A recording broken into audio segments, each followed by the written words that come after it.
A paz do Senhor, irmãos. Aqui é o pastor Gil Ferraza, da Igreja de Jesus Cristo, Filho de Davi, na cidade de Curitiba, no estado do Paraná. E hoje eu gostaria de estar trazendo para os irmãos o estudo número 3 do batismo, para aqueles que são candidatos ao batismo e para aqueles que acabaram de se batizar. E é muito importante que essas pessoas saibam os fundamentos da fé.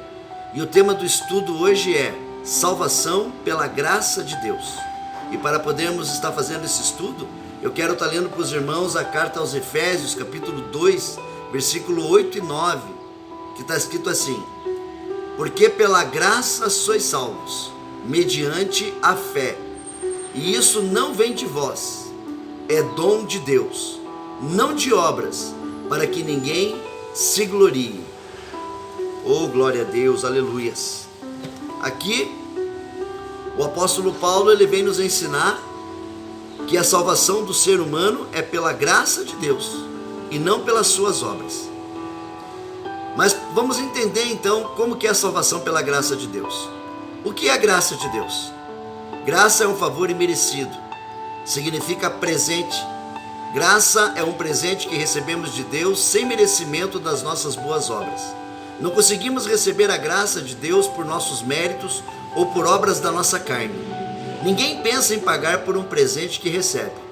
Aceitar que a nossa salvação não vem das nossas obras, mas sim da graça de Deus, que é Jesus Cristo, é um grande desafio, pois as pessoas pensam que são salvas porque fazem caridade e são boazinhas, e ainda julgam que uma pessoa que não cometeu um grande pecado não pode ser salva. Muitas pessoas foram criadas e formadas com pensamento religioso de que devemos pagar pelo pecado que cometemos, devemos ser castigados ou sofrer alguma privação. E realmente é verdade. Se não pedirmos perdão a Deus por nossos pecados e não nos arrependermos e não nos convertermos, sofremos consequências terríveis. Mas se pedirmos perdão a Deus, aceitarmos o sacrifício de Jesus e nos arrependermos verdadeiramente, não cometer o mesmo pecado, Deus nos perdoa e derrama sobre nós a sua graça. Somos salvos pela graça e pela fé no sacrifício de Jesus Cristo. É isso exatamente que a Bíblia ensina. Isso é difícil de entender porque a justiça humana não sabe o que é perdão. Para o ser humano, perdoar é uma tarefa difícil. Para aqueles que não são convertidos e não conhecem o amor de Deus, é uma tarefa impossível.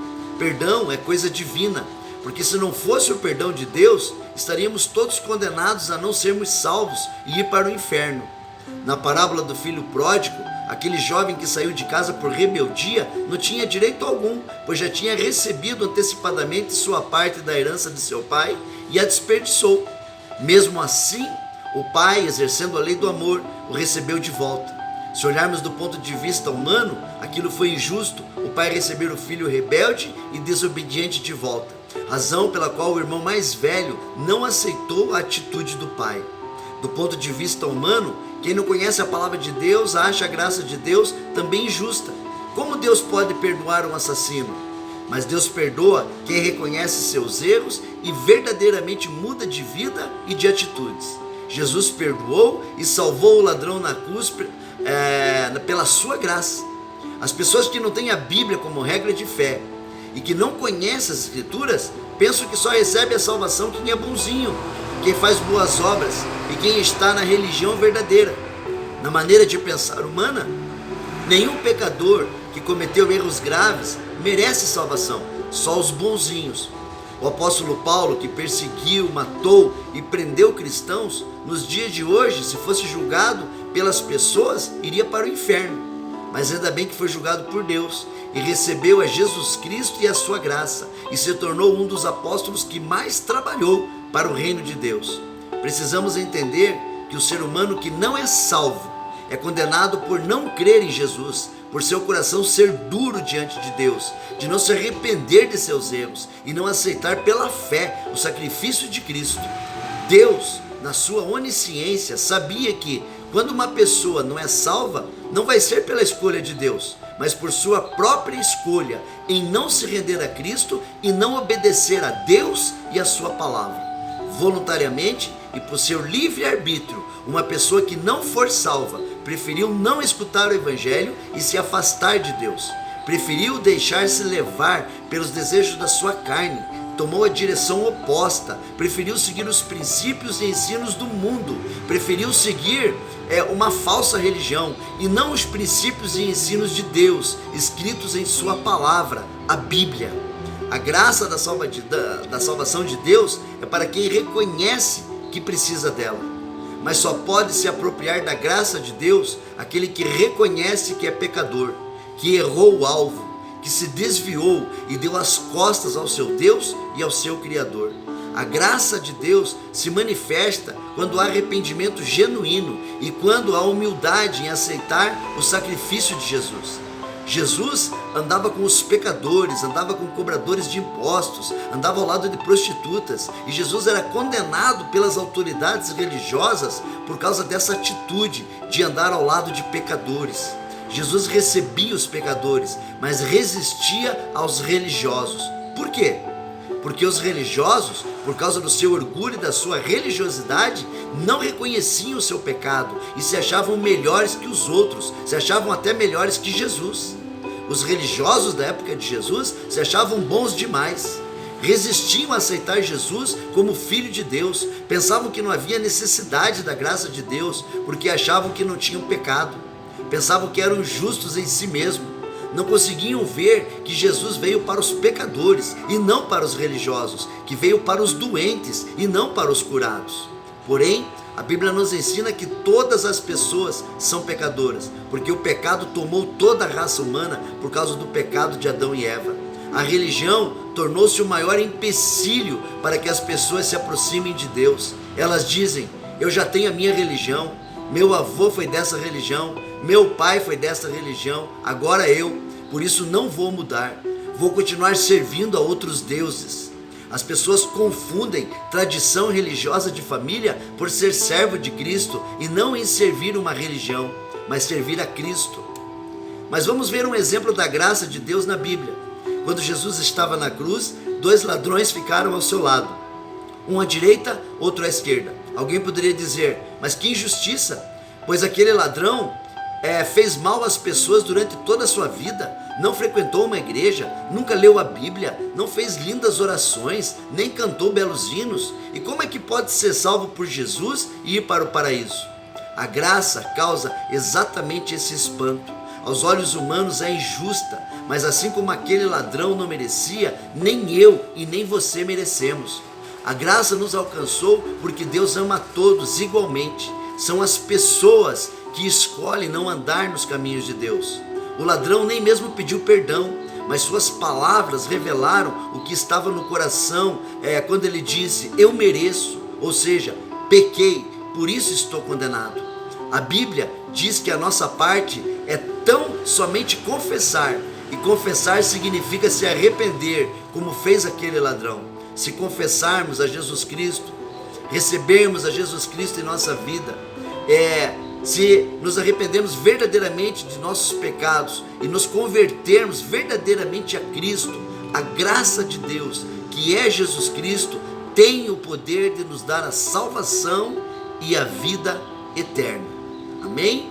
Então, irmãos, para vocês que escutaram esse estudo da graça de Deus, eu espero que vocês tenham conseguido entender que nós não somos salvos por uma religião, nós não somos salvos por um pastor, nós não somos salvos por uma igreja, nós não somos salvos por santos, pelo Buda, por Maomé, nós somos salvos por Jesus Cristo.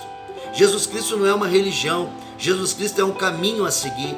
Jesus Cristo é você seguir um caminho de obediência à palavra de Deus, de obediência à Bíblia, de obediência a andar nos princípios da palavra de Deus. Não somos salvos por uma religião, não somos salvos por um homem, não somos salvos por uma mulher, não somos salvos pelas nossas obras, somos salvos pela graça de Deus. E então, depois que nós recebemos a graça de Deus, então as nossas boas obras então vão contar para que a gente possa lá no tribunal de Cristo, a gente receba os nossos galardões, as nossas coroas, os nossos presentes. Mas isso depois que nós recebemos a Jesus Cristo. As obras que vão contar são as obras do salvo, são as obras daquele que recebeu Jesus Cristo. Então, se você ainda não recebeu a Jesus Cristo, se você ainda está numa religião falsa, se você ainda está na religião do teu pai e da tua mãe, que não é o caminho de Jesus, porque Jesus diz: eu sou o caminho, a verdade e a vida, e ninguém vem ao Pai senão por mim. Se você ainda está na religião do pai, da mãe, do avô, saiba que religião não salva. Você precisa vir para Jesus Cristo. Você precisa receber Jesus Cristo. E quando você recebe Jesus Cristo verdadeiramente, porque você reconhece que você é pecador e você pede perdão pelos teus pecados, então a graça de Deus te alcança. O Espírito Santo vem morar, fazer morada dentro do teu espírito humano. E então você pode receber a graça de Deus se você perseverar até o fim da tua vida, obedecendo, sem desviar dos caminhos do Senhor, sem se afastar da presença do Senhor, praticando a palavra de Deus, não vivendo uma vida no pecado. Quer ser salvo pela graça de Deus? Então receba Jesus Cristo como seu Senhor e como seu Salvador. Quer receber a graça de Deus? Então faça essa oração comigo agora, em nome do Senhor Jesus Cristo. Coloca a mão direita para o céu e coloca a mão esquerda no seu coração e fala assim comigo: agora fala o teu nome completo. Fala: recebo Jesus Cristo como meu único e exclusivo Salvador. Eu creio que Jesus Cristo veio em carne à terra. Eu creio que Jesus Cristo ressuscitou dos mortos. E eu creio que eu sou salvo pela graça de Deus. Então eu peço, meu Deus, perdoa os meus pecados, perdoa as minhas iniquidades e perdoa as minhas transgressões através do sangue de Jesus Cristo. E nesse momento, meu Deus, eu te peço, escreva o meu nome no livro da vida do Cordeiro, em nome de Jesus Cristo. Amém. Então, se você fez essa oração comigo, você recebeu Jesus Cristo. Agora faça como Jesus disse para aquela mulher que foi pega em adultério: vá e não peques mais. Procure viver uma vida fugindo da aparência do mal. Procure viver uma vida fugindo do pecado. Procure viver uma vida agradando a Deus e não desagradando a Deus. Procure estar na presença do Pai. Viva uma vida de oração. Viva uma vida de louvor e adoração a Deus. Viva uma vida de servo obediente. Não apenas escutando a palavra de Deus, mas principalmente praticando a palavra de Deus. E receba a graça de Deus na sua vida. Amém? Vamos então estar nos encontrando no estudo número 4 do batismo. E Deus abençoe a todos em nome de Jesus Cristo.